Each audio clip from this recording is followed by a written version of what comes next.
call this meeting to order.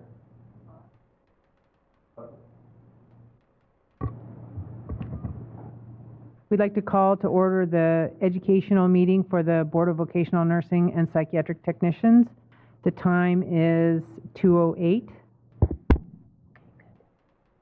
My name is Dr. Carol Mountain. I'm the chair of this committee, and I'd like to have the committee members introduce themselves, starting on my left. Paula Missoula, public member. Cheryl Turner, public member. Oh, you want to introduce our staff? I'll do that. Okay, good. And Paula Amazola will lead us in the Pledge of Allegiance. Would you please stand? I guess we won't. I pledge allegiance to the flag Of the United States of America, and to the republic for which it stands, one nation, under God, indivisible, with liberty and justice for all.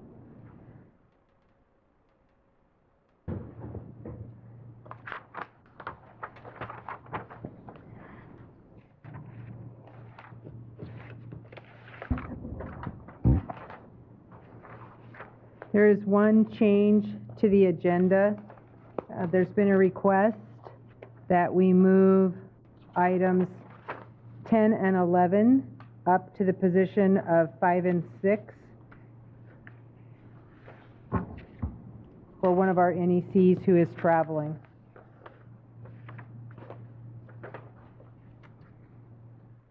And with that,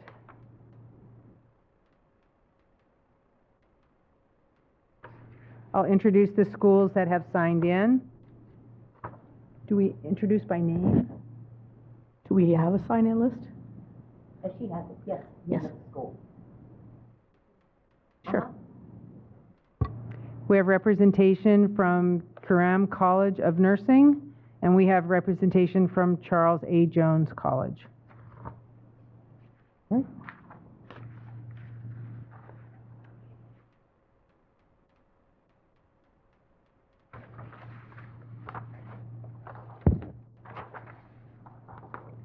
At this time, we'd like to move to number 10 on our agenda, discussion and possible action to make recommendations to the board regarding consideration of placement on provisional approval, Curram College of Nursing.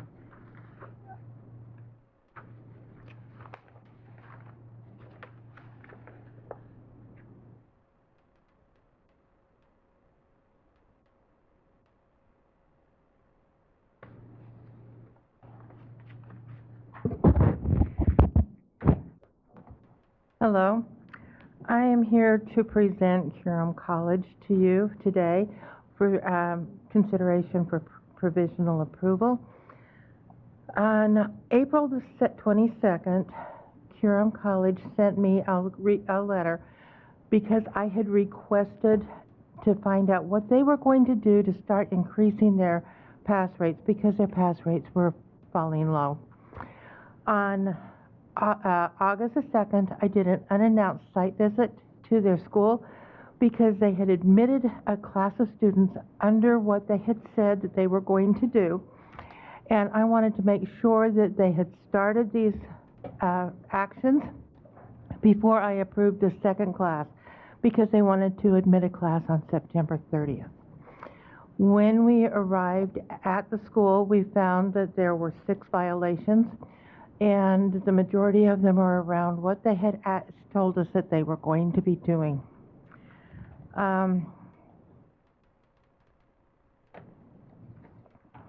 If you look on your report on page 4, you will see that they have been very low on their pass rates, 4 out of the last 5, and this was where my concern was coming. The last quarter that we have information from is the quarter 2 of this year, and they're 18 percentage points below the state. And so that was one of my concerns that I I wanted to find out and make sure that they were able to go.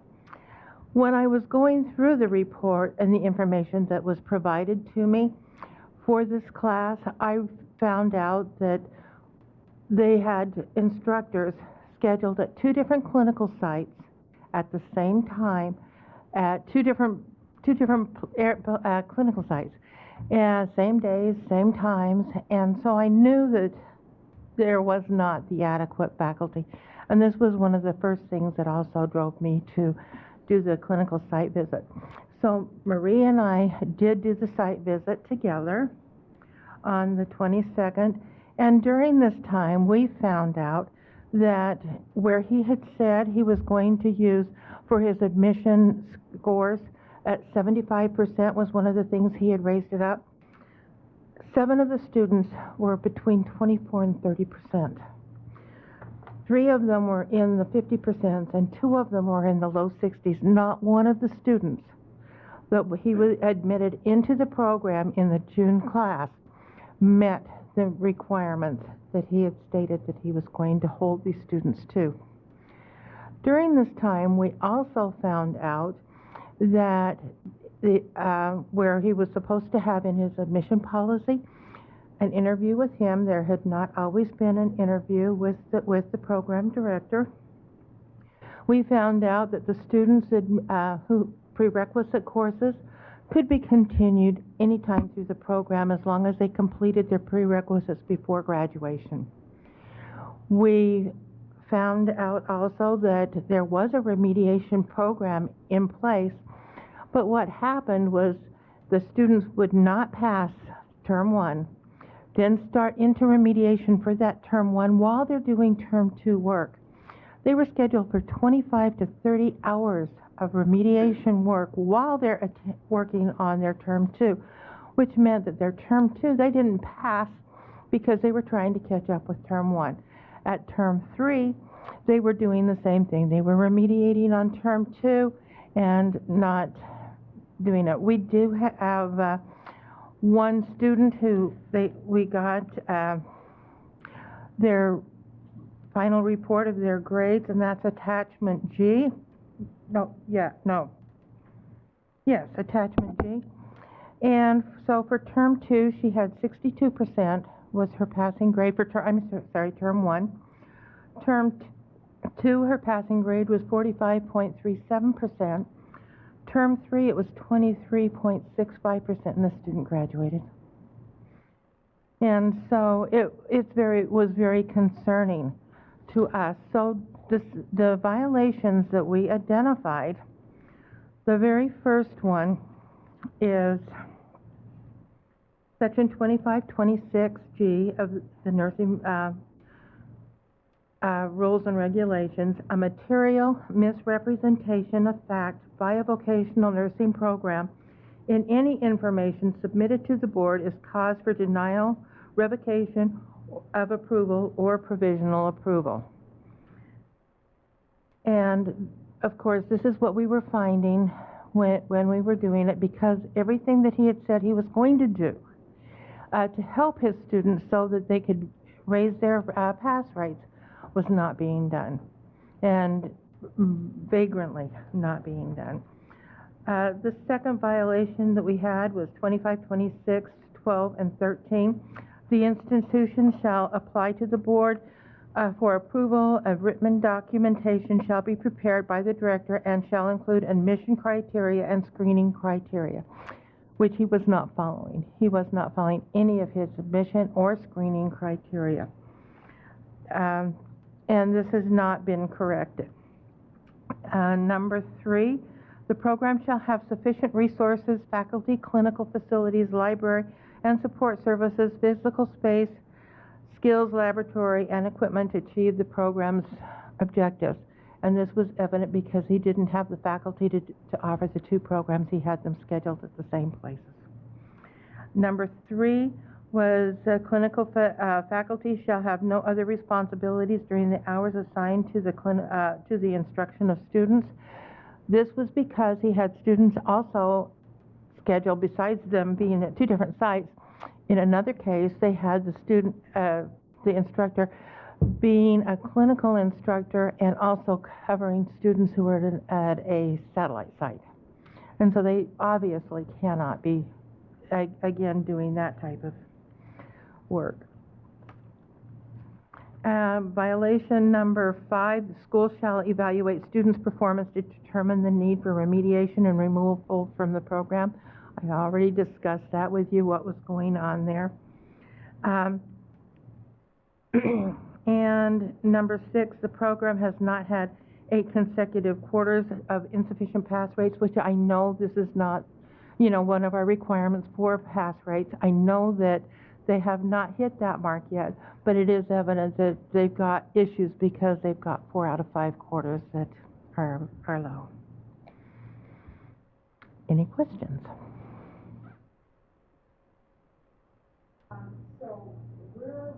I can't hear you. On the pass rate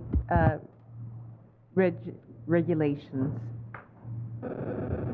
I was on that committee, but I don't recall where we left off on that.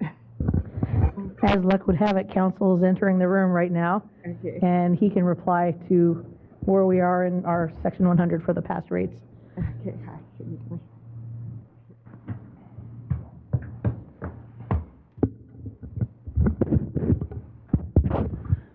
Thank you, Madam Chair. Kenneth Swenson, Senior Staff Counsel, Counsel of the Board. The Section 100 packet is with the Deputy Director for Legal Affairs in the final review of what we call the pre-review process. And it should be moving on. As of today, I haven't had a chance to get the most recent update, but as of last week, that is the status. And I have a question about the term misrepresentation. As you know, I'm new. This is my first day serving on this committee, and so misrepresentation is a very strong word, and so that's no criticism of you. I'm just talking about the policy. And so is it your understanding that if a school prepares a plan that they are intending on following, but then they fail to follow it, that is misrepresentation subject to being sanctioned? When he was specifically asked, what are you going to do to help bring up your pass rates? And he said he was going to implement this prior to the next class of students that were going to be admitted. Yes, I consider that misrepresentation.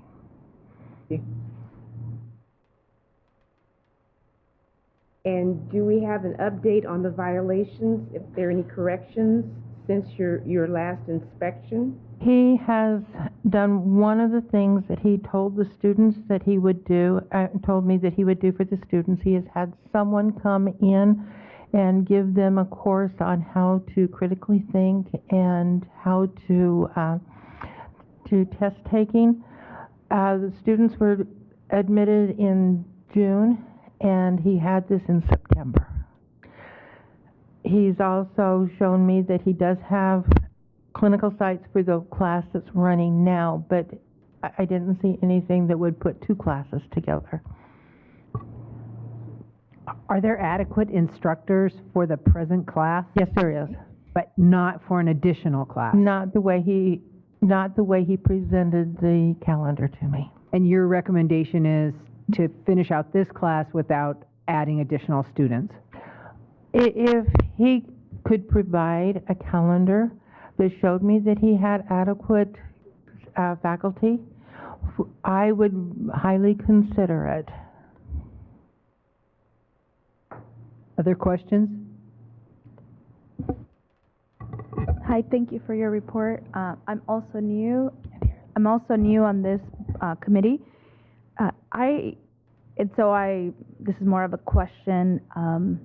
From the letter that was submitted, it seemed, from the school, it seemed like they were reporting that it was a typo or a type of wrong information that was submitted that was not, maybe he copied and pasted and made an error. What are you regarding? What specific? With regards to double scheduling an instructor in 2 different sites, it seemed like from their letter response that they seemed to be like this was just a mistake. We don't do this. I understand what he has said. I have to look at what was submitted to me. I understand that there can be mistakes, but this was repeated throughout the calendar in several places. I understand, but at the same time, it makes me concerned. And so I could not recommend that class. That class that he requested is now over. I mean, the date is past. So with not having the information, not having his response at the time that the report was written to accept that class, we could not. Okay.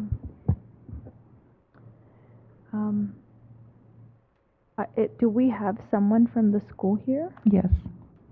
Okay. Are we gonna look here? Okay. I think at this point I don't have any other questions. Thank you so much for your report.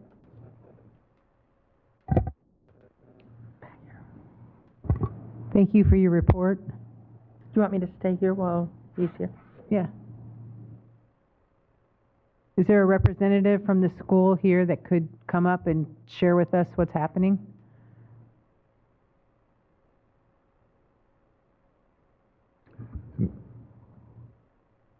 Madam Chair, if it pleases the committee, I could provide some guidance on misrepresentation, what the elements of that would be. Yes, Please. Okay. The law defines misrepresentation in a very specific way, right? Misrepresentation requires the following elements. The person making the representation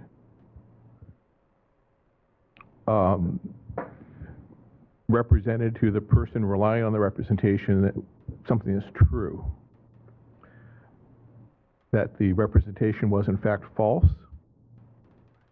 that the person making the representation either knew it was false or acted recklessly with regard to the truth of the matter being asserted, and then the person hearing the representation relied on it to their detriment.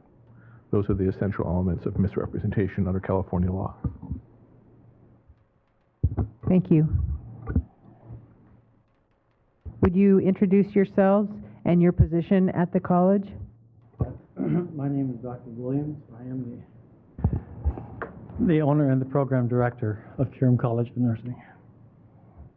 John Vertito, I'm one of the senior instructors.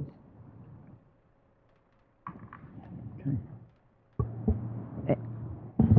And at this time, can you address the visit that was made and the corrections that you've done based on the report from Ms. Gomez?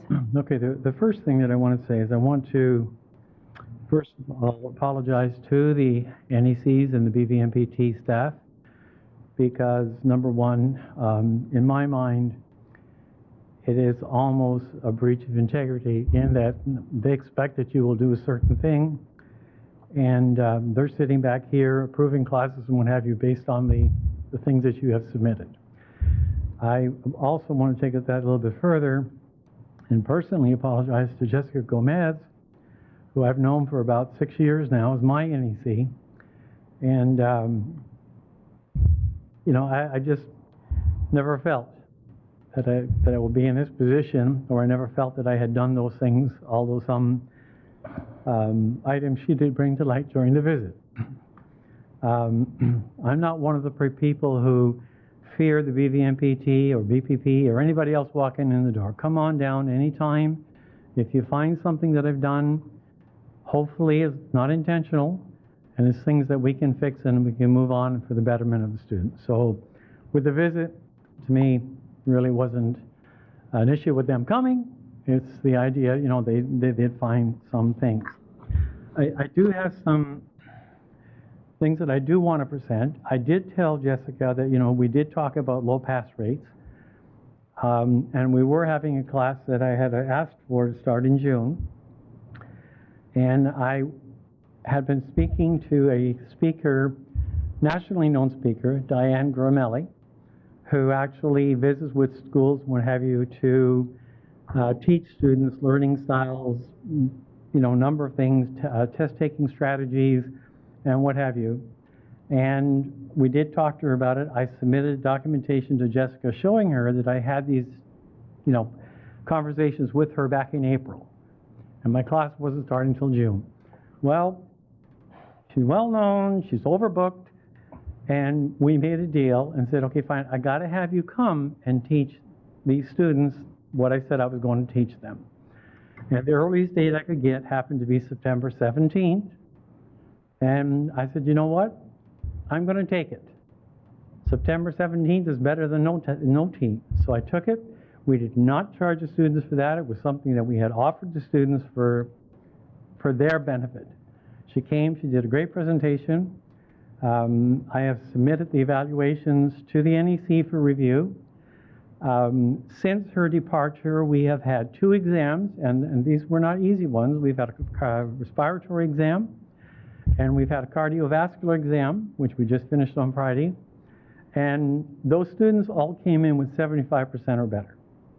So we're feeling that that did help with our students.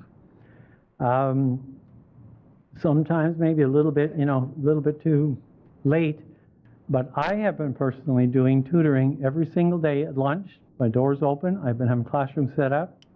I have been there on Saturdays with the students reviewing content and what have you. I've been there every Saturday, and I say every lunch I'm there. And we're going over those same things again. What does it take to become a really good student? What does it take in order to be successful? And I can tell you, I've been sending attendance sheets to Jessica, showing at the bottom, this is what we're covering. I have been sending her evaluations from the students, saying this is what you're getting out of it, and from that perspective, things are coming together. Okay, we're not a big conglomerate. We don't have billions of dollars behind us, like students that come along and they can throw them out. We're not the school that's out there charging, and which is probably is irrelevant at this point. But we're not the school that's out there charging $38,000, $40,000, and $50,000 to a student. We're the little school that's charging $23,000. And hey, let's see. But we're in no means are we trying, to be under the table, or no means are we trying to skirt around the law or try to do things that are not appropriate. Okay, we're not there. But I'll tell you, every student comes to the door, we need. That's basically. But I want to address some of the other things. And Jessica and I have been working, and I know that there were some things that I sent her afterwards. Her report was written, and she did say to me, I'm not going to rewrite my report, but continue to send the stuff in. They got more than one report to write. They got more than me to be worried about. They got a lot of other people out there that are probably doing a lot worse than I'm doing. The 75% with the TEAS test, yeah. We were not holding to that. We were not holding to it. We had students that are so-called, quote-unquote, developmental. Well, you know what? I've been an RN for 43 years, and I have seen some of those developmental people that have risen to the heap, at the top. And I've also seen some of them that are down here. My own personal opinion, 43 years ago, when I applied for nursing school, developmental. Okay? So I'm here to say, I'm not a big fan of those little tests that put you all in a box when you're dealing with people from second languages, people coming from other countries, just landing here. I believe, and I wish there was a thing on there that said nurturing. Because as a nurse, I'd love to see nurturing, not developmental. Nurturing would be wonderful because I think that we could help people a lot more. So when we look at that number one and we look at the thing, yeah, we did have people in those. And we had more than one. And we were giving them the opportunity to move through the program. And maybe, in hindsight, we should have said, you know what? there's the curb. We think you would be a great nurse with a little bit of nurturing, but guess what? Because you don't follow the standards, goodbye, hasta la vista. Sorry. Do you do any kind of remediation for the T's for students who come through that you think, I mean, you're saying you see people that you think would be good, but your standard is 75%. And I'm wondering if you have a methodology to do remediation for those people that you think are salvageable. That's what got us in trouble. We're carrying them too far. We're allowing them to give us extra time to show that they can do it, that they can make it. No, I'm asking, do you have a way to remediate the T's so they could repeat the T's test? Because the T's... We do now. We do now. Do now. We put it in place because we came back and we looked at our tests and they pulled them all and said, oh my God, these people are just, really even shouldn't be in a CNA program, one of the responses was. So now, basically, the way we're doing is we're doing the remediation, we're offering, we're in the process of putting together a Saturday, Sunday type workshop for remediation, for T's, if you want to take it with us. But if you write the T's now and you fail the T's, we are now offering a remediation where you can come, but you can't write the T's for another 45 days and you can't write it within a 2-year period. So we are going back and looking at that. You know, it's wonderful when you look at T's. Math-wise, everybody does well. Because 2 and 2 in China, 2 and 2 in India, 2 and 2 is 2 and 2 everywhere. It's that ability for them to be able to look at it and to read. The reading is the issue. And Right. God knows, we know in nursing, that's your whole life. It's going to be reading and understanding what it is that you're... But we also know there's a direct correlation between passing the T's and how you're going to do on NCLEX.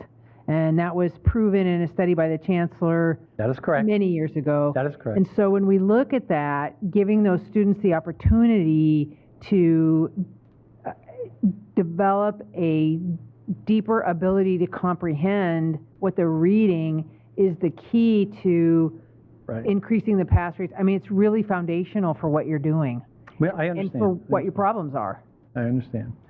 So again, you know, we're back here, and we're just basically saying, okay, fine, you don't pass the T's, you can't get into the program, but can we offer something to help you to get into the program? I mean, that was part of our correction that we submitted to Jessica as well. And do you have that set up yet, or you're in the process of setting? Well, we're in the process, but of course we're not going to be able. You know, they say here that we haven't done anything. We're not going to be able to do anything with it until we're able to accept another class. I mean, you can't prove that you did something if you don't have another class coming. It's kind of like a double bind, right? You can put it all together, but when the people come to your school and they say, "Yeah, I'm coming to do this class. When is your next start date?" Well, duh, I don't know. They're just not going to come and sign up for a class and do a class. I wouldn't.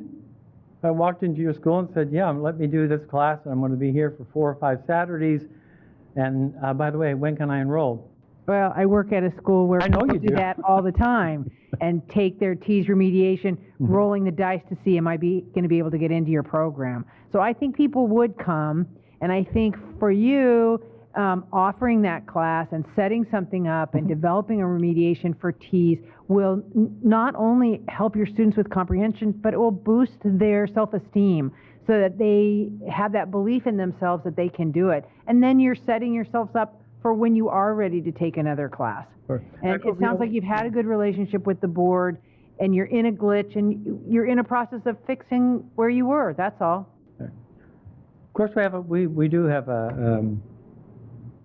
I suppose, a referral area anyway, because we do have a CNA program.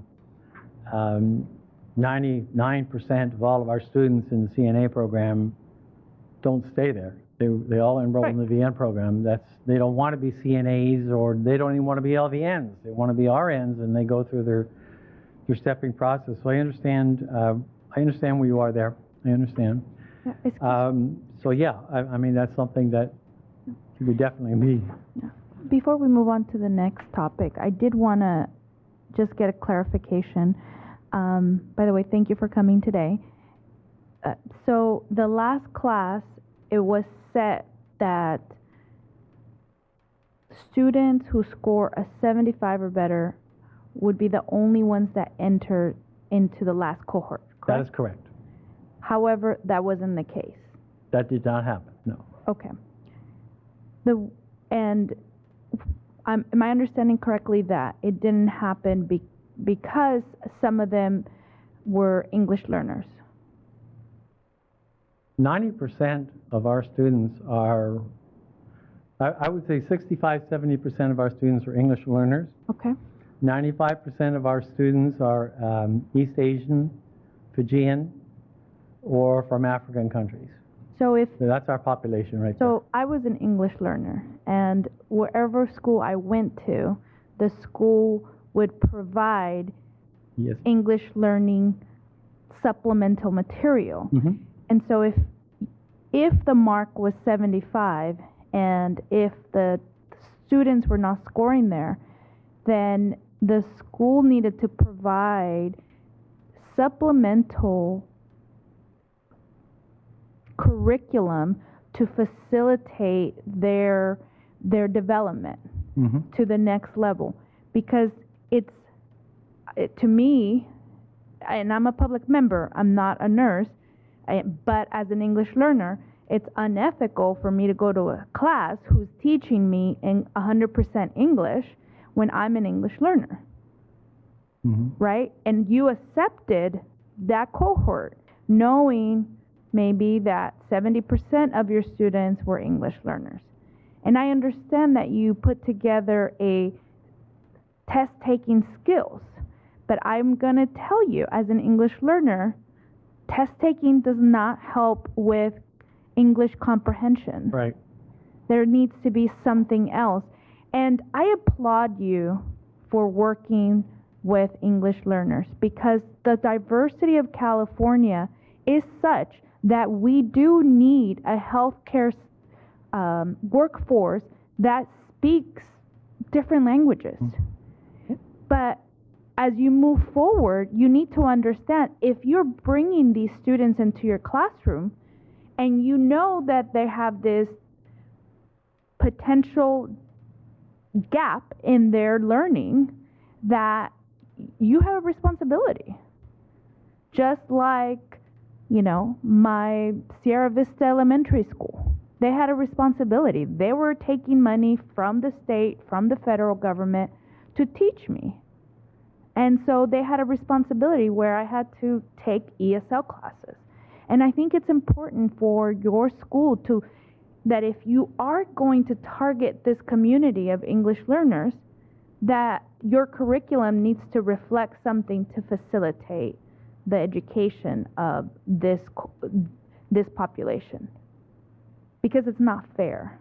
And if you say you're going to do 75, and then you have to stick with it, and if you don't stick with it, then you have to provide support, because these students can't thrive if they are not comprehending what they're reading, and they're not going to thrive in the national test.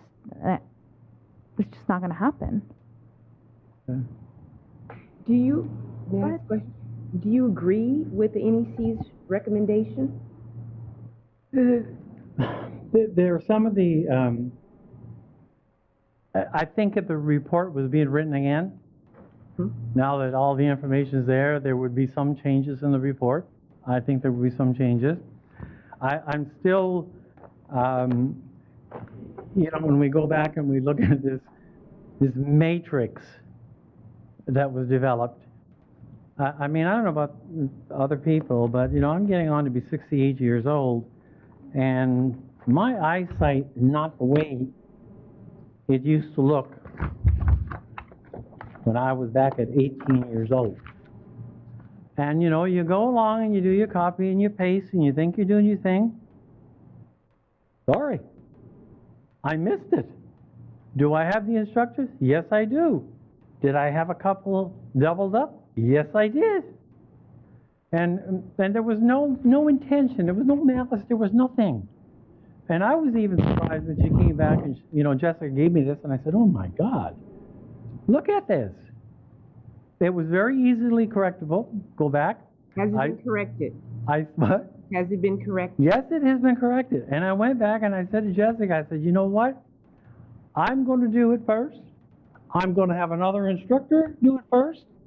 And then I'm going to have one of my youngest people in the office take a look at it so that they can see whether it comes together or not. We had a thing just this week, and it wasn't on, Jessica wasn't upset with me, or I wasn't. No, never. No, I sent a corrected one in for our satellites. And Jessica sends me a note and she says, I don't see where you have an instructor here. And I'm getting ready to send it back, and I get another one from her within 5 minutes, and she said, oh yes, I see it. So I know that other people have problems with so it has been corrected, yes. Do we have the facilities to conduct classes? Yes. Do we have the faculty? Yes, we do. Do we have the actual facility to teach and up-to-date modern equipment? Yes, we do. And so, this is going to be a little bit of a thing. The only, and our students, I know the big thing is first-time passers. It's a big thing. First-time passers, it don't make a difference. If you're going to be a wonderful nurse down the road, if you weren't a first-time passer, it tends to be, because it's all about the statistics. And, our students all pass. They don't take 4 or 5 times to do it. Now we're on an up. The first quarter this year, we were at 53%. Last quarter, we came in at 69. This quarter, I know that we're over 75. So we're making changes, and we're making the moves to do it, and we're going to prove it, period. So, those things are happening. I was just looking at some of our stats, Mr. Bertino and I, and we were looking at some of our stats, and we currently, today, we have, since we opened in 2009, we now have 11 RNs that have gone through our program and moved on to different community colleges and what have you. And these were people who were English as a second language, that we stood by, that we didn't throw out, we stood by them. And we have RNs out there. The latest one we just got was a picture of an RN license from Idaho where she had to go to do her bridge. We continue to do that.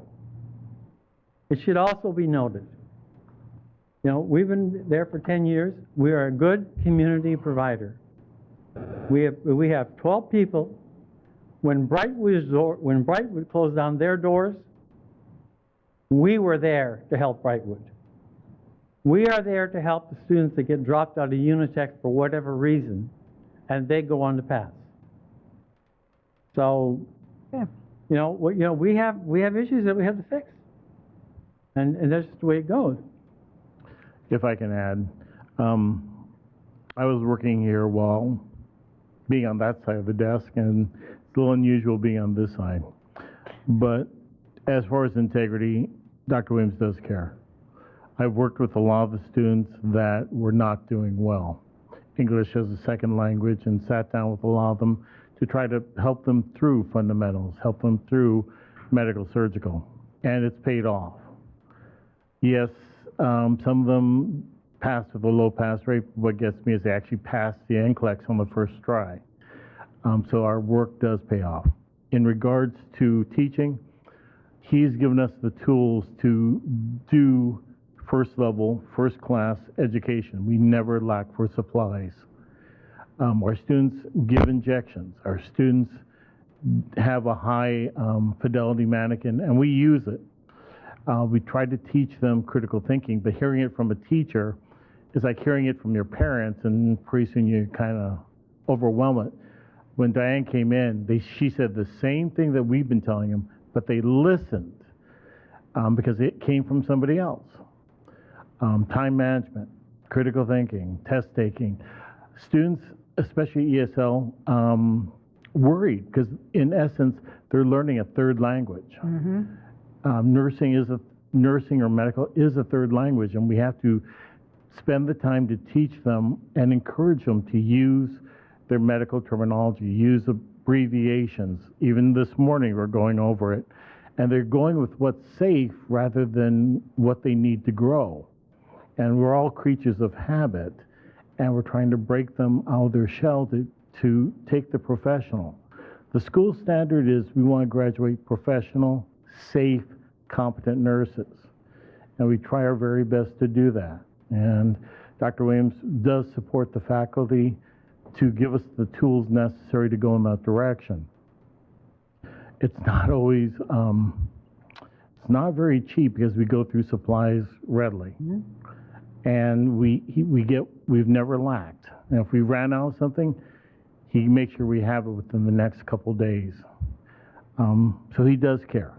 And he doesn't like to see anybody fail academically, and this is where the faculty steps up, and we tried to do our own coaching. And monitoring those on probation was my primary responsibility. And when we talk about dropping a student, he says, come on, we could do it one more time, just put in some more time. And we do. I have notes and pages of our chats with the students. What are they doing? What can we do correction? Like a good nurse, I record everything. And sometimes it works, sometimes it doesn't. And it was pointed out to both of us, we can't save everyone. And no nurse likes to lose a fight where somebody's success or future or life and death. No nurse likes to lose those battles, and we sure don't. And we try. And because we keep such good records, it's evident that we're keeping people we shouldn't. And that's not something that we like to admit to, that we lose a battle, because we like to be on the winning side, at least in this regard. So we've taken nursing into education instead of education to nursing. And we are going to have to bite the bullet to let some people go that just can't. But we are of the firm belief that everybody deserves a second chance. And that's shown, and it's paid off. So it's one of the reasons why I stayed with the school. I like to think I have a reputation of somebody who's ethical and to try to do the right thing. And we've done the right thing by not giving up. I'm guessing, like everything else, we can't save everybody. Although that's what we've been trying to do. Thank you. Thank you. If I could add just a couple other notes here. We are currently midway through accreditation with the Accrediting Council in Continuing Education and Training out of Washington. We went through the process last year, and there were one or two things that they basically denied with, what would they call it? Denied it with the ability to appeal. And we sat down and we looked at it and we said, no. There are some things that we need to fix. You don't Band-Aid. We need to fix. So we went back and we said, no, we're not going to give you another $8,000 when we know you're probably going to say no anyway. So let's go back at the board. So November, the 1st of November, the first week, we're back at the accreditation process. And we think that that will bring a different degree of credibility to the school. We feel that it will bring that Title IV funding. It will bring that so we can hire more resources to do the things that we really want to do. I think that's going to be a big thing for us. But I think as I come here today and I look at the recommendations, and as I say, I've worked with Jessica for over 6 years and board members before that who have all been fair. I sat here and I've heard the public say about, oh gosh, these guys do more work. I don't know how they get all the work in the bee's nest, because they're constantly putting the reports together and they have a lot of responsibility. So as far as the report is there, it's fine. Working with them, I have no problem with that. That's not going to be an issue. Our biggest issue is that we're going to miss out on the abilities of asking for additional classes. Now, if I were sitting up where you are today and I say, I don't know what your pass rate is for the last quarter, I would probably look at you and say, heck no, what are you thinking? I know exactly. I would be in the same position. But we're going to miss a November board meeting now, that we're not going to be able to ask for a class because we're not going to have enough time to put that through. And so we lost out on which is not their fault. Lost out on September class, which is a lot of revenue.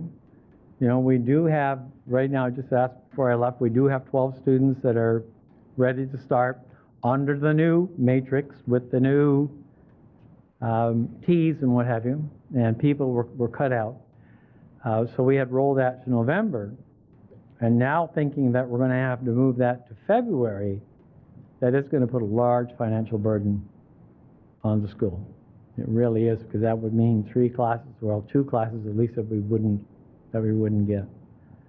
So, and being that once you do your, you move forward in November, and you put your recommendations forward to put us on provisional, we still have to wait till February anyway. So that's going to be a difficult situation for us to move past that. Thank you for your information that you've delivered. It's very important. Ken, I'm not sure what I'm supposed to do next.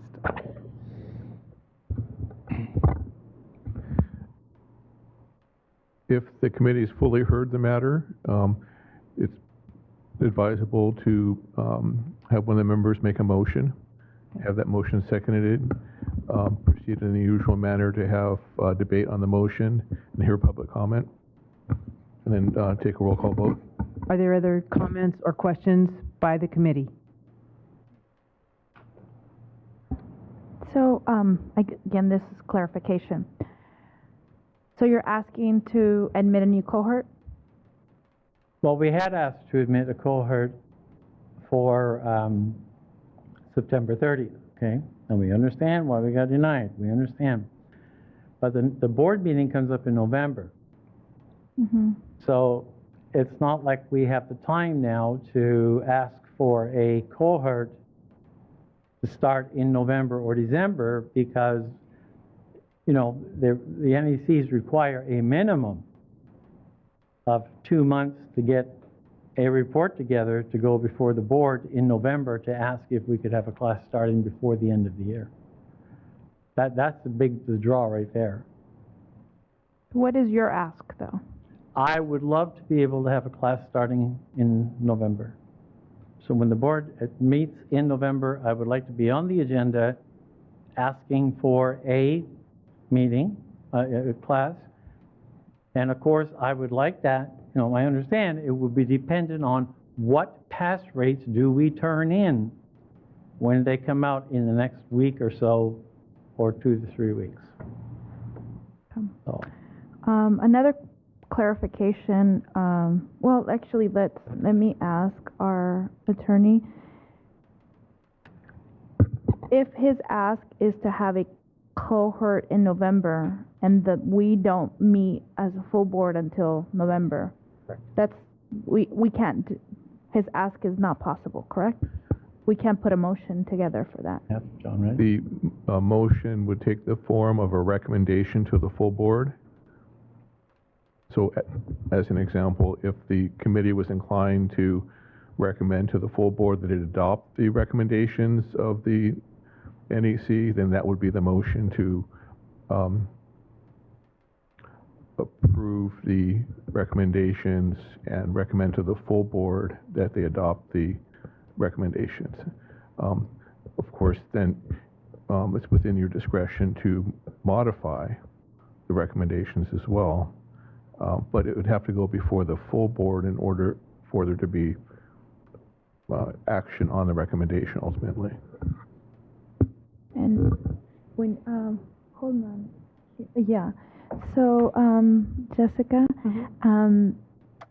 so what is your recommendation with regards to this cohort? I would have to see their pass rates, which don't come out for 2 more weeks prior to being, you know, to give them another class. I would really want to see their pass rates. I would like to see what he can do with these 12 students that he's got brought in who are, like I said, 7 of them were developmental, 3 of them were basic, 2 of them were proficient, and none of them were up to the 65%, which is his previous requirement before he turned it to 75. So I would kind of like to see what's happening with this group of students prior to recommending a class to the board, because I would like to see that what's happening is really working for these students. My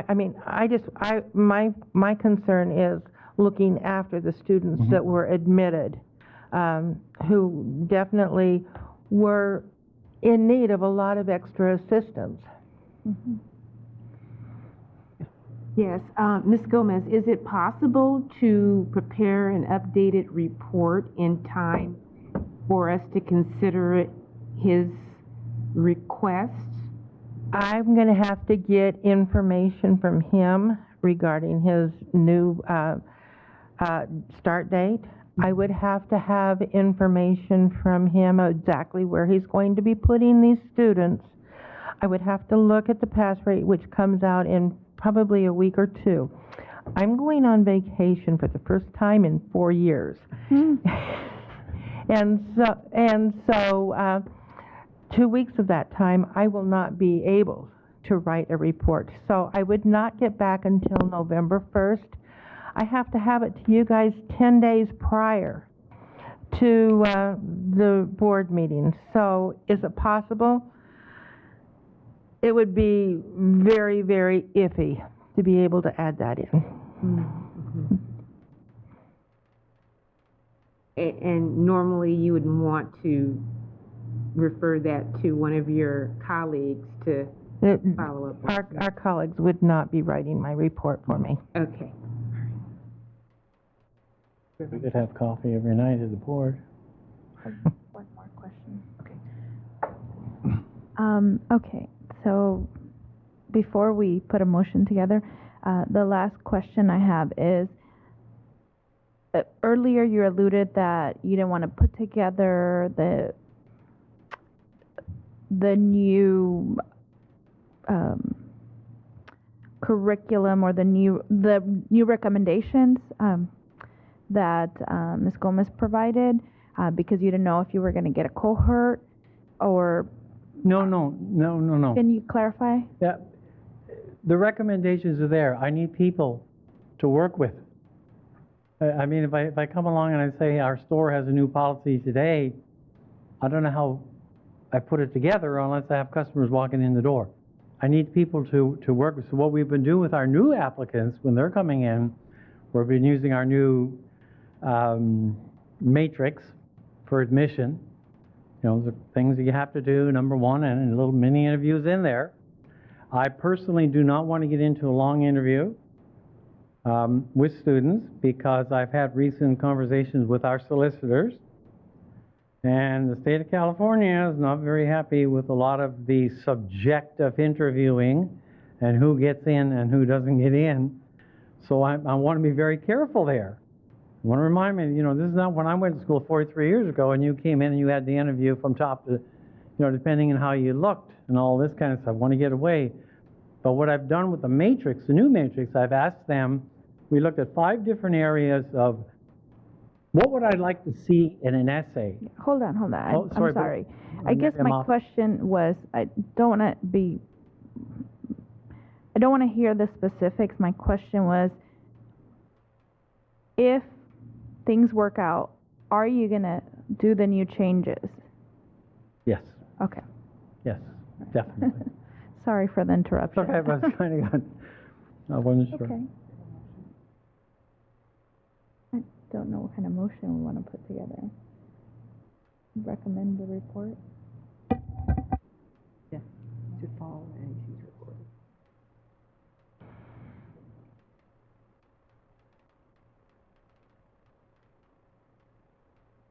Recommendations and updated on. Okay. Well, we're going to try to do this motion, but bear with us because it's our first meeting. I move to adopt the recommendations from the NEC, Mrs. Jessica Gomez, and ensure, if possible, modify. We understand the circumstance, and that. If possible, you wanted an updated report? Updated report, if possible. I can do an updated report. I'm just not sure I can evaluate the information for a new admission. But update the report, absolutely. Perfect. In terms of the update, would that include an update regarding which violations have been corrected? Is that what you're looking for? Yes, and I believe there was some student... The pass rates. The pass rates. Yeah. Right, yes, the pass would be there. Yes. So it would include pass rates and an update regarding which of the remaining 5 violations have been corrected? Mm-hmm. Okay, I second that.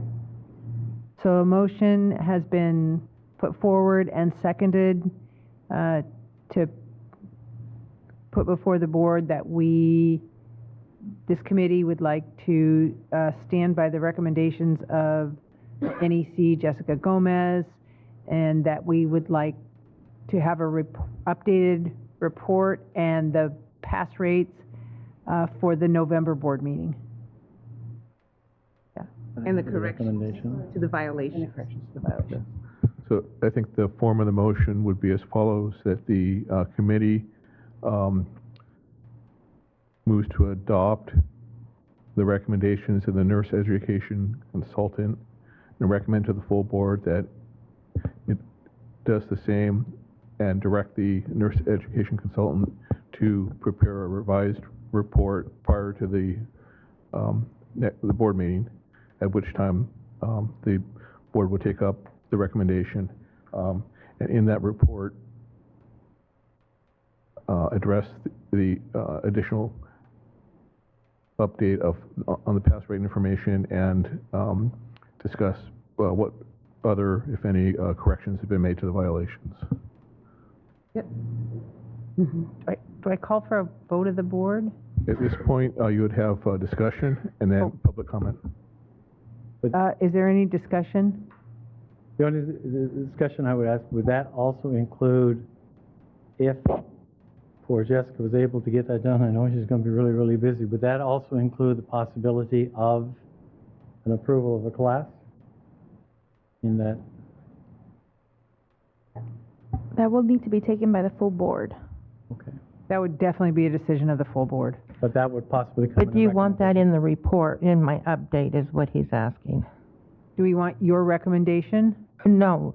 Do you want me to evaluate all of the information he's going to send me in about a new class and put in the recommendation for a new class in November? Yes, if possible, yes, yes, please. That's what, It's probably that's the unrealistic. problem. That's the the problematic. Yeah. I mean, Not enough time. there's not enough time. Do you? Depending on what the revised report shows, the motion presented to the full board could be modified if sufficient information were available. And so that's something to consider. Other comments? Are there any public comments? Seeing no public comments, I call for a vote. Yeah, roll call vote. We will vote on the proposal that was put forward, starting on my left. Aye. It's an aye for me. Aye. So it's been approved and seconded, and all members voted yes. Thank you very much for coming. Just so you know, Thank you. I wouldn't put you on that one. I think your mother will. I wouldn't think so. Your mother will. We'd like to move to number 11 on our agenda. Nope, number 11 on the agenda, that was discussion and possible action to make recommendations to the board regarding consideration of placement on provisional approval for Los Angeles Job Corps Vocational Nursing Program. Cindy Fairchild is the NEC, and I understand there's no one here. All right. They sent me a statement for you. Oh, excellent, thank you. Short. It's very short.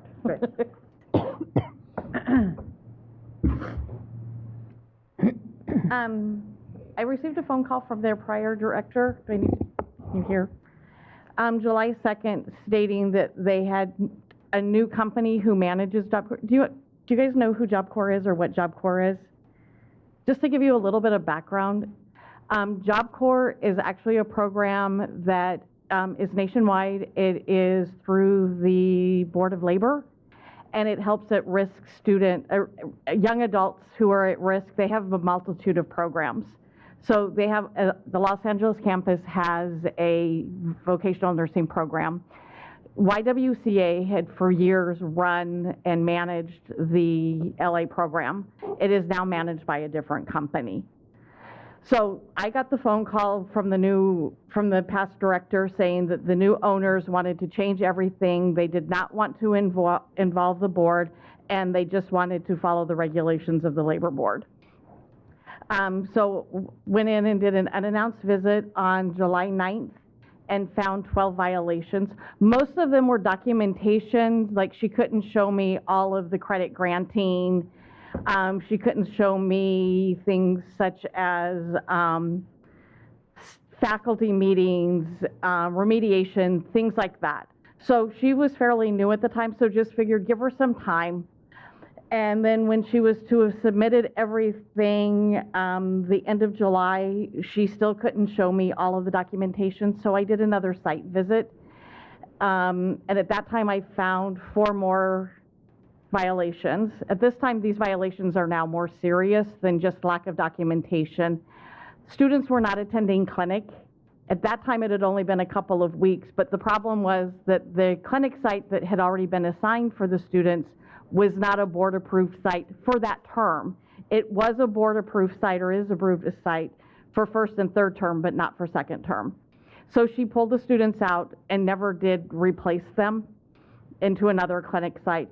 And as I was looking through, like the clinic site approved for OB only allows 4 students at a time, and they've got 13 students. So it's sort of like, well, okay, you've got 2 days here and 2 days there, but they're in class 2 days a week. So you can't even have 4 days a week of clinic. So that makes them not have an adequate site. On September 13th, I received a phone call from the administrator saying that that director had been removed. And with discussion with them and what their plan was, I made the recommendation to them to go ahead and suspend the program until they could get a director and until they could get the appropriate clinic sites. So on September 22nd, they called me back and said that after that conversation, they had suspended the program. Now, so we do have 13 students that are sort of dangling out there, but one of the things with Job Corps, they live on site. And so those students are still living on site. My request to them, suggestion was to have the instructor continue working with those students to make sure there were no gaps in fundamentals, make sure there were no gaps in skills lab. And until they are back ready to run again, he's sending me every 3 weeks what he is doing every day with the students. I haven't spoken with any students since then. I have not received any phone calls, but administration says the students are much happier and feel that they're getting what that they need and that they're feeling more confident. The program has 13 students. Their pass rate is 100%. However, they haven't had any students test for the last 2 quarters. I understand that they should have a few students testing this quarter, so we'll see what goes from there. To go over I'm not going to go over all of the violations that are documentation, but just the ones that are more serious. 2882, required instruction, again, back to the students weren't attending any clinic sites. They weren't attending clinicals. 2526A7, the instructional plan wasn't matching what they were being taught in class. So that's more of a paperwork, but they need to just make sure that everything is lined up. 2526A10, the institution shall apply to the board for approval. Written documentation shall be prepared by the director and shall include on the clinical facilities. Again, they weren't approved for the site. And then on the OB not having enough students to attend those sites. And then 2530A, the program shall have sufficient resources, faculty, clinical facilities, library, staff, and support services, physical space, skills, laboratory, and equipment achievement for the program's objectives. A lot of their resources were outdated. A lot of, even in the skills lab, things were not in good repair. The mannequins are, and you can see from the report the pictures of the mannequins. They have already started replacing the material in the skills lab. They're working on updating. And for them to acquire new mannequins, they have to go through the labor board.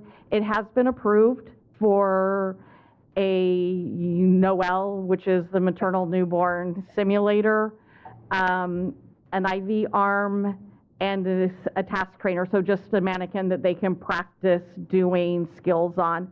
So they have been approved. However, it still will take some time with going through their process of get it. But at least I know it's been approved, and I've actually talked to the person at the job at the labor board who has assured me that he's working as fast as he can on his end to get the equipment that they need.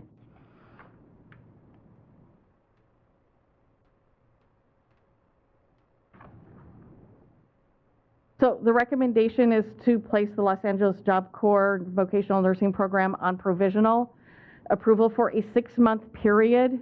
That gives them 6 months to get a director and give that person time to review, make sure all of their documentation, and then be up and running. And then to require the new director to submit a comprehensive analysis within 30 days of hire, and then again February 2nd, and then again March 14th. And I know that sounds like a lot, but that gives them the time to look at what's going on, where are they going, and then again right before the May board meeting to make sure that everything's in aligned.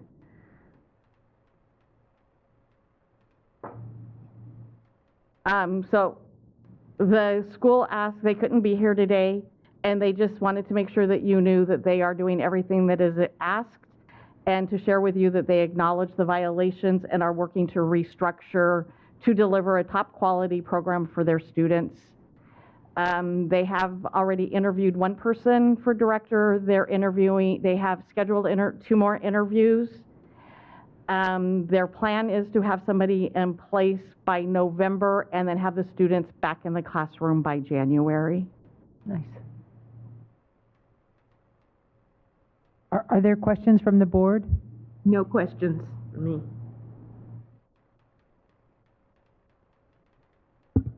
And Dr. Fairchild, did you receive a written communication from the program?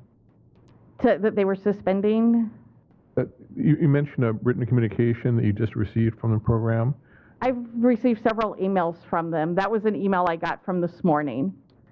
But I also have the email, and I put it in the attachments with the one saying that they were suspending the program.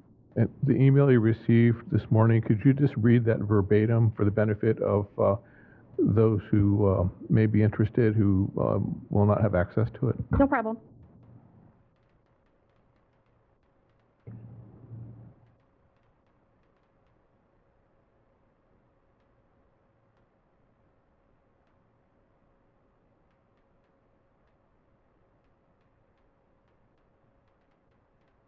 So I had sent Rhoda, one of the administrators, on Friday an email asking if there was anything, because I knew she wouldn't be here, if there was anything she wanted to share or say. And so she sent back, I think we have shared with you at this point. We know how hard you know how hard we are working to restructure to deliver a top quality program for our students. Again, I thank you for all of your assistance. And that was this morning? That was this morning. Thank you. Are there other comments or questions? At this time, I'd like to call, wait, somebody has to make a motion. Yes. Oh, I move that we adopt and accept the NEC's report to place the school on provisional status And recommend to the full board that, and recommend to the full board the NEC's recommendation. correct. I second. Is there any public comment? Are there other further comments? Okay, so the motion has been put forward to recommend to the full board to follow the NEC's report. It's been moved and seconded. I'd like to call from a vote from the board members starting on my left. Aye. I'm aye. Aye. So it's been moved, seconded, and carried unanimously.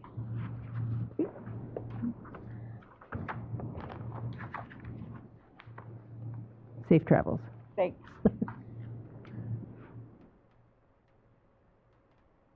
All right, we will return to number 5, which is a presentation and discussion on the role of the committee.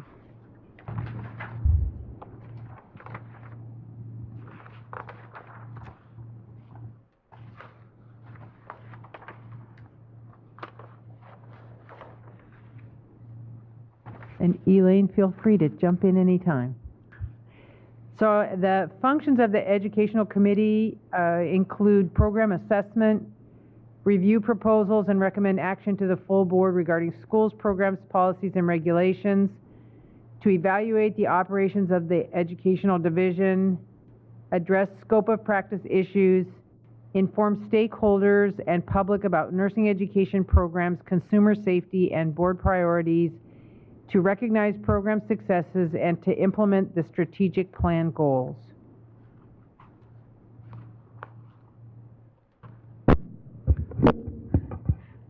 Go ahead. Ready? Thank you. Thank you, Madam Chair and members. As the committee members will recall, we spent a good amount of time working on those for the structures of our committees and kind of in tandem with our strategic plan goals.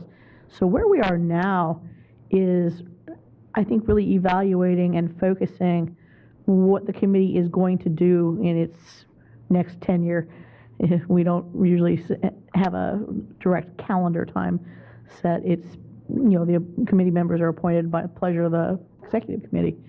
So at this point, what we're hoping to see the committee think through, and this is not the only or last conversation about this by any means, is to look through its charges and come up with its own measurements, if you will, on how the committee has basically completed their tasks and lived up to their role. And knit into that, of course, that we have put together several goals for the strategic plan. Now, the staff has been working with our consultants to put together what you might call an action plan responding to the strategic plan's goals, and which unfortunately we did at the end of last week, so I don't have that in paper just yet for the committee members. But again, this is this place where we have this dovetailing of how the committee oversees and provides policy direction to the operations of the staff in terms of carrying out these goals and missions.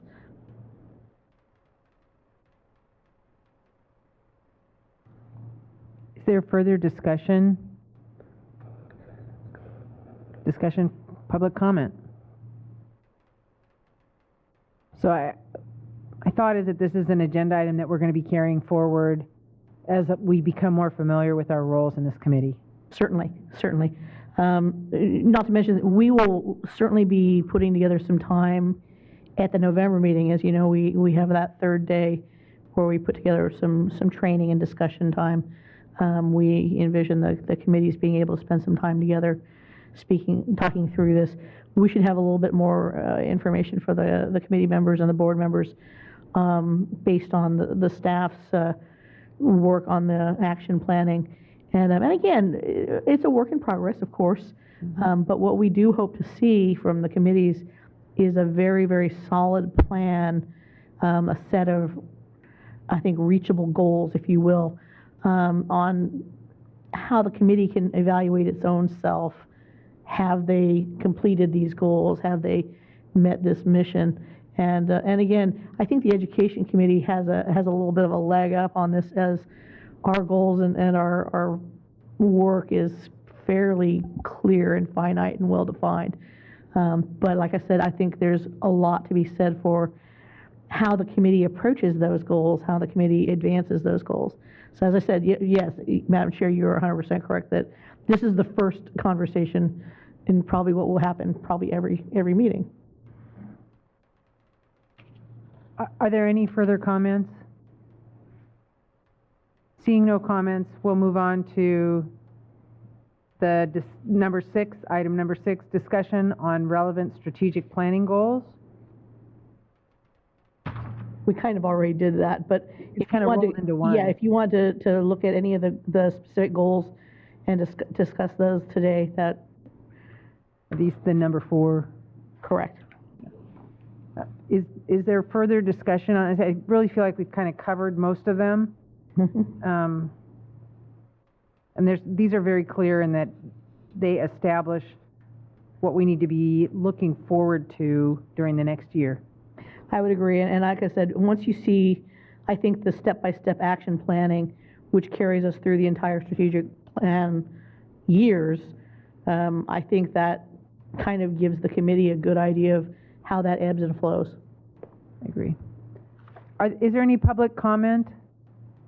Are there any further comments?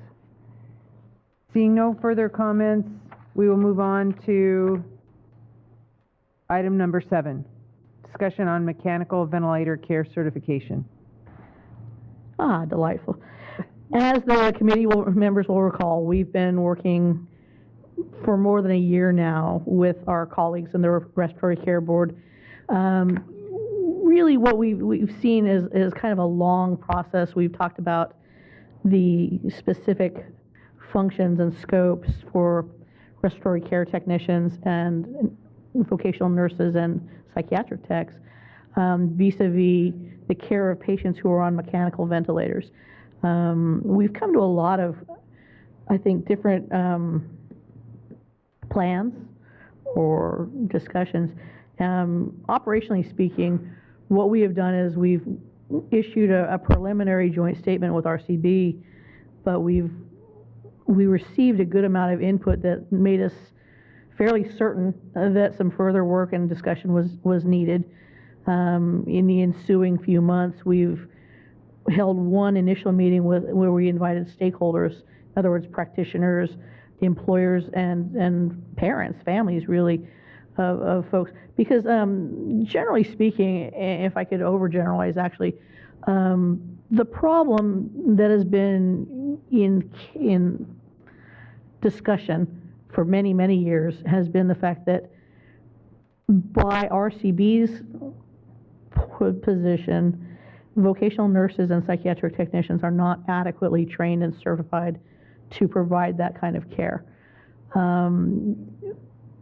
There are myriad problems as to why this is or is not the case, but we went through a process where our NECs and RCB's experts got together and we exchanged a great deal of information about the requirements and the guidelines that our curriculum is based on, and they shared the same with us.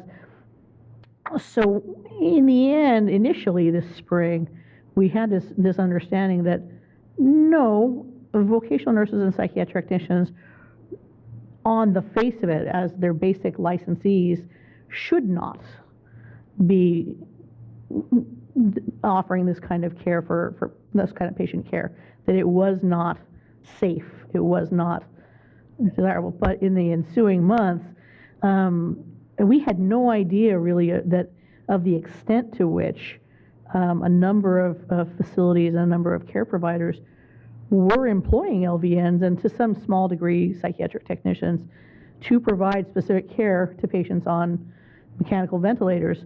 Now, the added wrinkle to this, of course, is the fact that most of these patients require a great deal more nursing care than just the respiratory care, just the mechanical ventilator care. So when you look at it from an employer standpoint, if they were to go strictly by that one standard, they would need to employ both a respiratory care practitioner and a nurse. And it just so happens that the state of California and the federal government do not reimburse for respiratory care practitioners. They reimburse for vocational nurses only. And so, is that ringing for a reason? Okay. So we've been left with this situation where you have a vast number of care providers, you have a vast number of employers who have residential care patients, for example, that to basically forbid LVNs from providing care to these patients puts a vast number of patients at great risk. We cannot do that. So as I sketch through the conversations we've had over this year, again, so we stopped and we drew back and we reevaluated this situation, and we've been consulting with a lot of stakeholders. We had one good meeting here, in fact, where we asked for public input. Now, in the meantime, the Respiratory Care Board had planned to go forward and created regulations that essentially did say that LVNs and PTs could not provide this care. They received a great deal of opposition and concern from the people providing care and the families of these patients. They had pulled back a bit and have not officially moved forward with their own regulatory proposals. Their intention is not to include residential care, at the very least, in their policies and in their future regs. Now, as we went forward, we became more and more convinced that what was needed just to be able to provide adequate patient care for Californians was that we did need to have LVNs and PTs able to provide that care to those patients. And in order to do so, they needed to have some advanced certification, some advanced training. I think you might know that a nurse, after their initial licensure, may apply for a license modification for IV therapy or blood withdrawal. We envision something similar in terms of an added certification for mechanical ventilation care.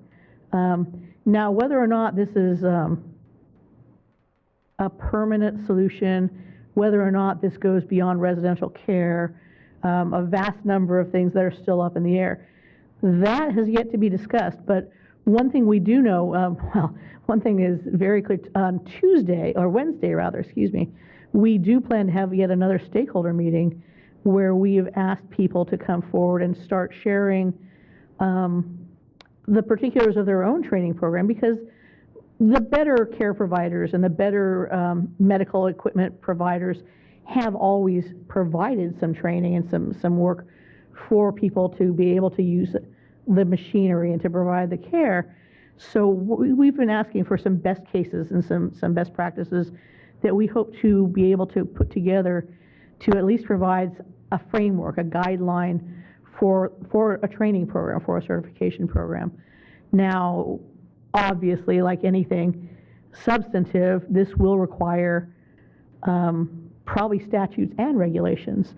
Right now, we do not have a full draft of anything put together. We have a draft, if you will, that we hope to work with our stakeholders this week and then follow up, and we should have a better draft to ask both the Education Committee and the Leg Regs Committee to help us fine tune and move forward, with the hope that in November's board meeting, we can at least get the concepts approved for future action.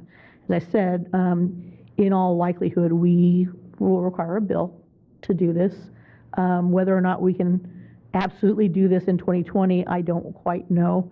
I suspect we need to, because as I say, there are patients who need this care, and if there's even the slightest amount of doubt that the care they're getting is not fully trained, not fully certified, we're not fulfilling our mission. So so we have a concept paper put together on what our goals for this program should be. I'd be delighted to have any kind of input or suggestions based on the concept paper, but as I said, we're going to be seeing, I think, a clearer draft very soon. Thank you. Thank you for that very good report. And I agree, there's patients that need that care, and this is a very important topic. And I love the idea of this advanced certification. I think that's excellent. So we have an excellent staff who think of a lot of things. We will move on to item number 8, discussion on continuing education provider citation and fine program. This is another great issue. This issue, the matter of providing, the concept of holding our continuing education providers in our schools a little bit more accountable by means of having a citation and fine process for them has been discussed for a number of years. Actually, this board did discuss it at a good amount in 2016 and 2017, if I'm not mistaken, and it was considered to be included in the Sunset Bill last time, but in the end, they chose not to pursue it at that time, mostly based on the fact that they didn't have the sense that there was enough staff infrastructure and wherewithal to move it forward in a timely basis. Now, as the board members know, we do have a fairly healthy cite and fine program for our licensees that holds them accountable, that looks at their infractions, and it's not formal discipline, of course, but it says you have broken a law, you have violated a regulation, and you have basically, most of these do tend to take the form of a unprofessional conduct, and we've issued a citation and a small fine. These, of course, have been researched and investigated and interviewed. It takes a while, really, to move these through the process. Now, in terms of moving that to the schools and the continuing ed programs, I think you saw with the Kiram College Fellows, there are a lot of things that schools may or may not do in a timely basis without, I think, a little bit of an added,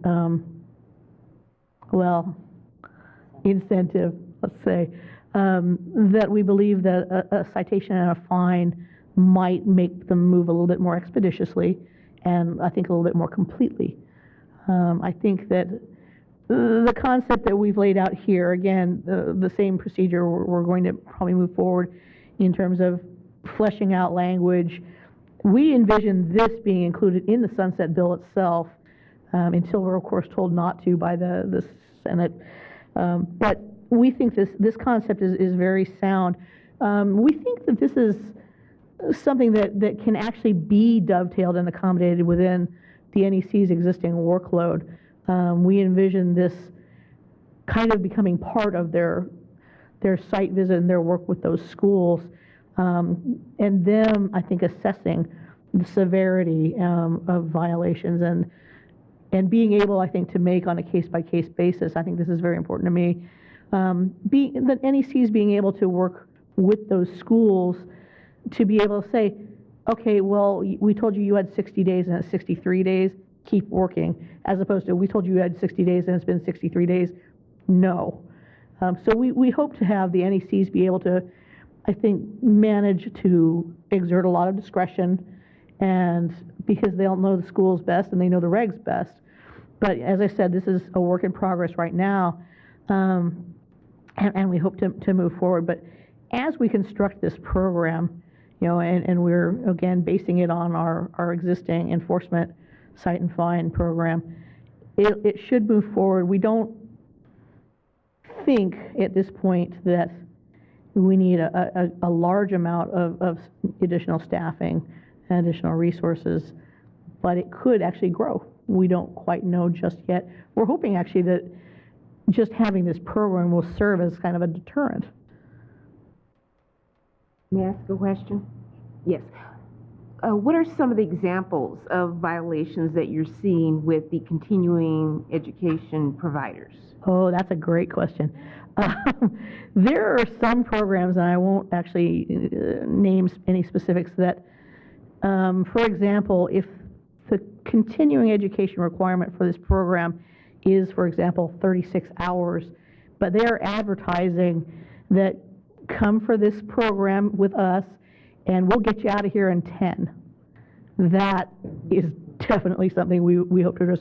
Now, we've had instances like that over the past 2 years where basically the NECs have found out about this via student protests, via complaints from students and from other community members, and we have shut their programs down.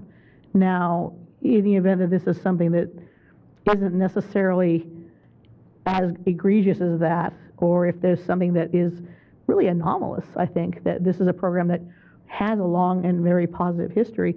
We want to be able to look at that on a case-by-case basis, and if they need to be shut down, they need to be shut down. But if there's something that we can say, you need to fix this, and I want you to do this so in X number of days, and by the way, that's a $500 fine. So. Thank you for that. Thank you. Thank you for the report. My pleasure. We will move on to... You can have this one. Elaine, quick question before, sorry to interrupt, Madam. Is there a fee schedule in other states like this? A good question. There must be, and we haven't received any absolute details, but we're basing it on our own scale that we use for licensees at this point. But I think I like the suggestion. We'll probably do a little bit more fact-finding in the other states. Thank you. Thank you. Any further question or public comment? We'll move on to item number 9, discussion on evaluation process for outlier applicants.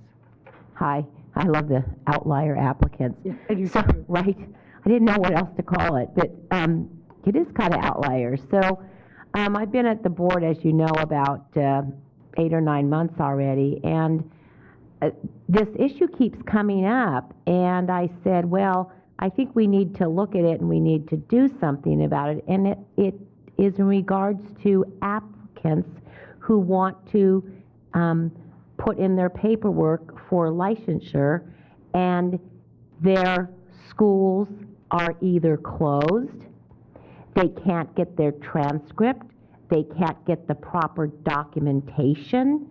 How are we able to verify that they have received the education?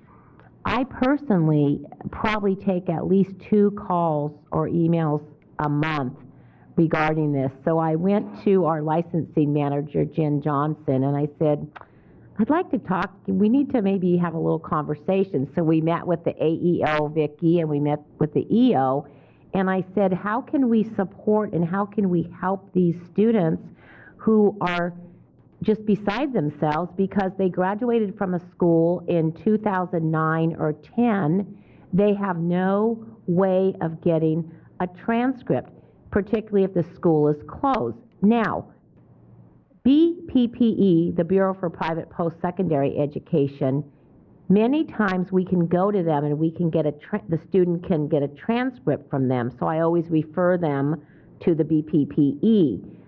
However, prior to 2015, the BPP, it was not a requirement for schools that closed to send the BPPE transcript. So if someone graduated prior to that, the BPPE might not even have the transcript. So unfortunately, where does that leave that person? Sometimes they have a diploma. Sometimes they may have a documentation that they have taken the board exam and not passed it. So we clearly had their paperwork there at one time if they didn't pass the exam. So we, the great minds, we all decided that we would perhaps get together and evaluate these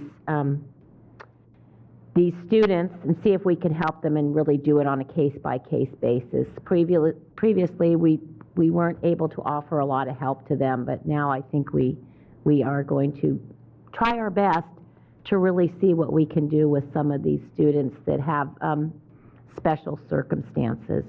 The regs are very vague, as that's probably no surprise, but they basically say paperwork has to be submitted to the board as verification that you attended a program. So.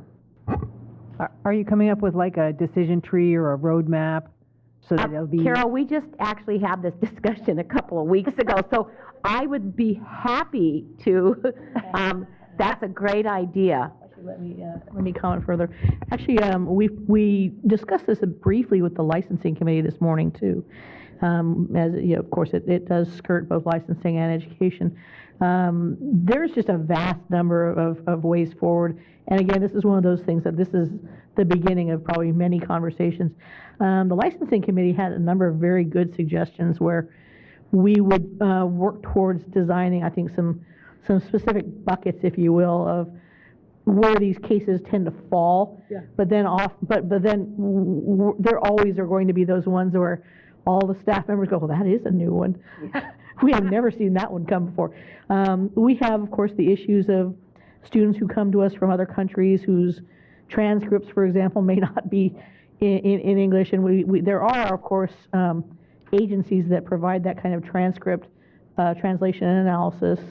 But then there's all these other facets. And there are things that the event that a student has a transcript, but it's not unofficial sealed one, or a student has something that may not be exactly what. So there's, like I said, there's a number of different options.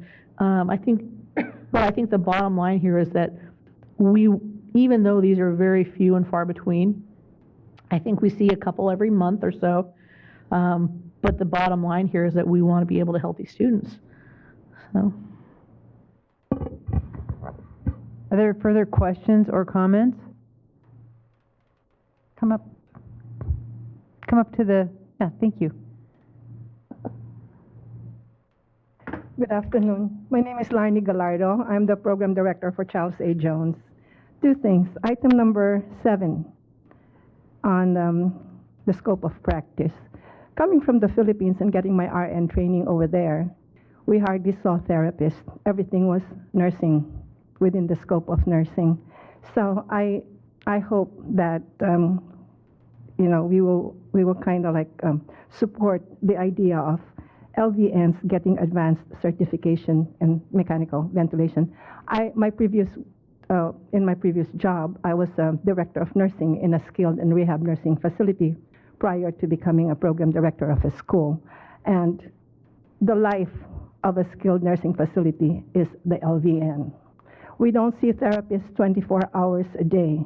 So the LVN should be trained to do all of these things, especially mechanical ventilation, because that's something that cannot wait the following day. Physical therapy can wait even after the weekend. Occupational therapy can wait, but ventilation has to be 24 hours. And what if the respiratory therapist called in sick for that day and the therapy department cannot provide a replacement? Who's going to do the job? So I strongly support advanced certification in this area so that the LVNs the scope of practice will not be taken away from the LVN.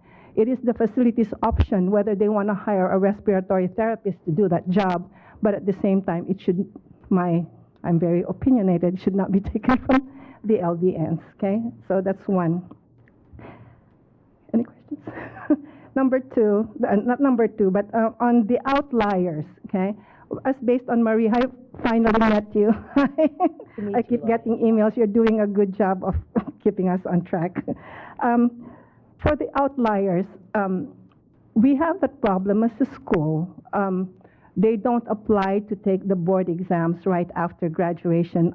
The majority of our population come from different countries, and right after graduation, they go home and spend a lot of time there, and then they come back. And we already have established that the longer that they wait, their chances of passing the NCLEX the first time they take it is diminishing every time they postpone. So this is really a problem for us. So what our school did is that we have exit exams, and we give them 90 days to finish the exit exam, to complete the exit exams. If they go beyond 90 days, we charge them $25 every time they test, because the test has to be proctored. Okay, and it's in our policy. So, because we want to avoid them taking so long, you know. Now, I think at one time I spoke at the Education Committee meeting, and I mentioned that for the Certified Nursing Assistant Board, they only have 2 years to take their test. If they go beyond 2 years from the date that they completed the program, they will have to go through training again. So I don't know if that's something that you want to consider, giving a deadline from the date of graduation to the time that they apply. If they took it the first time and they failed, then maybe the second time they can take their time, but there has to be, otherwise, I don't know, just my thoughts. And thank you for hearing me out. And thank you for sharing your thoughts with us. Certainly be something that we take into consideration.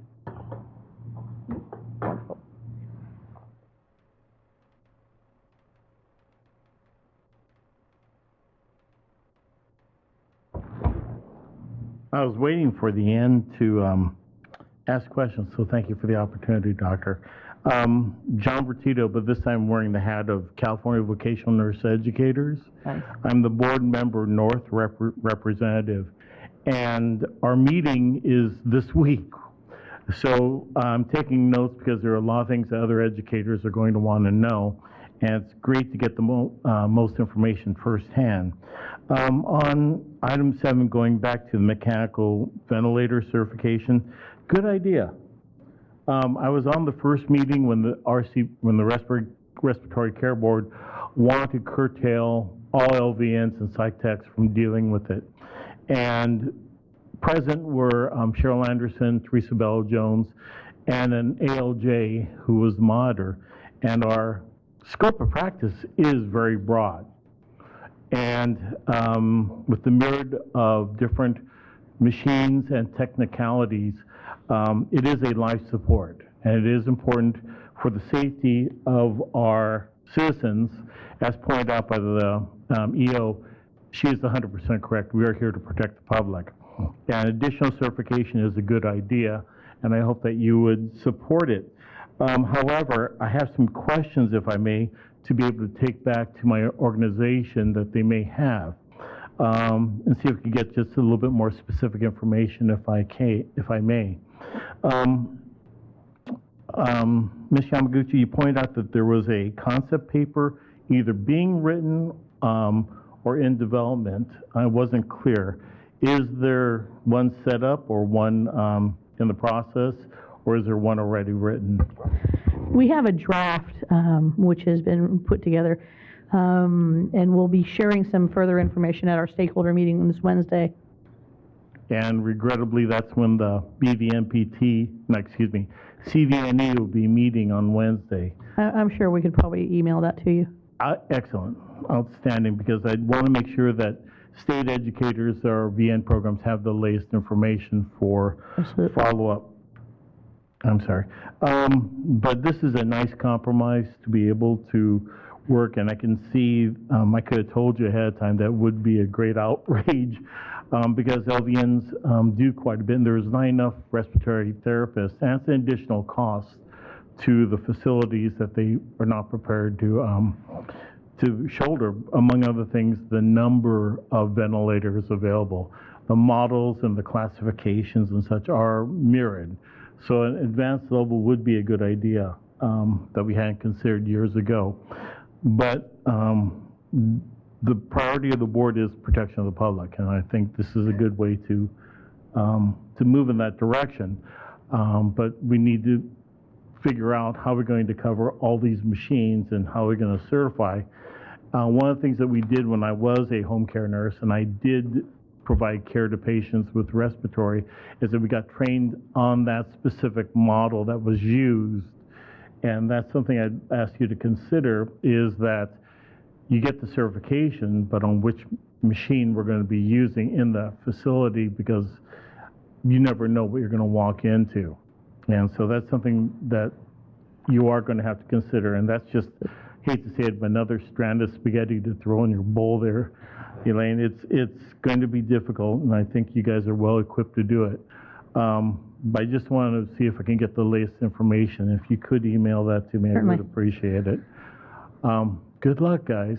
And actually, if I could provide a little bit, we did actually have a lot of discussion about the vast diversity of the equipment available, and we've also been speaking with a lot of the employers and the facilities, because every patient is so different. So even though they have the exact same diagnosis and the exact same equipment, they would present very differently. So every nurse, I think, that is looking after a patient like this has to be able to have, I think, a very inclusive, I think, education and certification. But also, one of the things that we've talked about in this plan is this can't be a one and done, probably like IV blood withdrawal. We would most likely need to see something that was repeated and refreshed, if you will. Continuing education. Exactly. The thing that I do want to caution you is that we do have a very broad scope of practice. We're allowed to do quite a bit under it. And I'm sure many of your constituents, and we are one of them, supporters for the board, do not want to see our scope of practice chipped away at, and other boards telling us what we can and cannot do.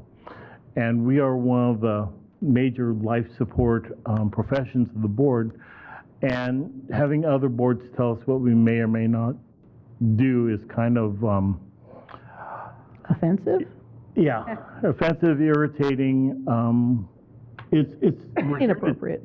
We're here to work together to protect the public. That's our mission, both as a nurse and as your role as board members and the staff. But we know nursing, and this falls under nursing, and it's one thing that we don't mind taking extra education, getting extra certification. We have to do it anyway every 2 years. But to tell other people, other boards to tell us what we may or may not do is kind of chafing. And the question you have to ask her is, if we're all here to serve the public and protect it, instead of telling us what to do, why can't we work together? And that was the approach the Respiratory Care Board gave to us years ago. And since I was there, I can tell you that from first-hand point of view. So I'm glad to hear that they've come down a little bit and are willing to work with us rather than tell us what to do. But please, we have a good scope of practice. We are trying to work within it. We're trying to scope it because employers already cut it in half of what LVNs can or cannot do, as is their right if we accept their employment. But to have another governmental agency limit it is kind of chafing and, you're right, very offensive when we're all supposed to be healthcare professionals. So. And actually, if you wouldn't mind if I respond to that as well, truthfully, our work with RCB has been very collegial over the past 2 years, and there's absolutely no intention on their part to say, you may not do that. Their intention is to make sure that patients and Californians have the best, the safest protections and care. Now, their opinions and ours may differ and vary somewhat in terms of how that care is delivered. But in this case, we do have, I think, a very solid agreement that we will license and regulate LVNs and PTs, and they will license and regulate respiratory care practitioners. Well, the thing to remember is respiratory care only does with one body system, That's the respiratory exactly right. system, versus nursing carries the whole body and the spirit and the neurological mind that we take care of the total patient working with LVNs and RNs together. And to have one board that covers one specific system limit our care is very much putting a patient at risk. And this is just something that our board is, I'm saying our board because I am a card-carrying LVN, is there to protect the patient, but you're also supposed to make sure that we meet the standards of our profession. And respiratory care is part of it. Whether the care board thinks or not, it does fall into our scope of practice. And they don't like it, and they've been trying to limit it, and I ask you to please protect our scope of practice. As I said, our relationship right now is fairly collegial. I'm glad of it because the initial one was very... Not. Yes. Because they, again, you know, why would you want to tell us what we can or cannot do? And immediately that's kind of set up the hackles. But I'm glad it has grown and become more professional. But again, the root is protect the public, but we also have to make sure that we don't lose our scope of practice by the people saying that. Thank you. Mr. Verdugo, you did rise in response to item 10. Was there any commentary? Excuse me, 9, the outlier applicants? That's why I assumed when we started saying questions that we had gone to number 12. On the outlier applicants, it's hard to go back. I graduated in 1980. My school is no longer around. And so if I needed to go by that time, we only had state license, individual state, non-international. So the question I have to ask is, how would I qualify to take the national board?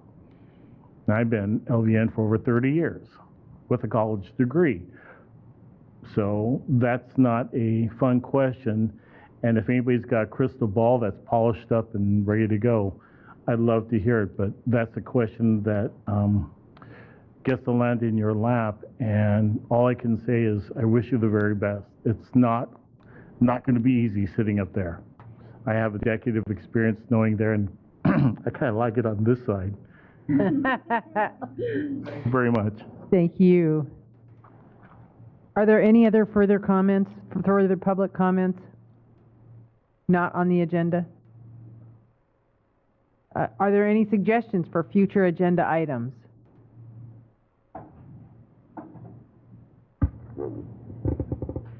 Seeing no further suggested items or comments, we will adjourn this meeting at exactly 4 o'clock.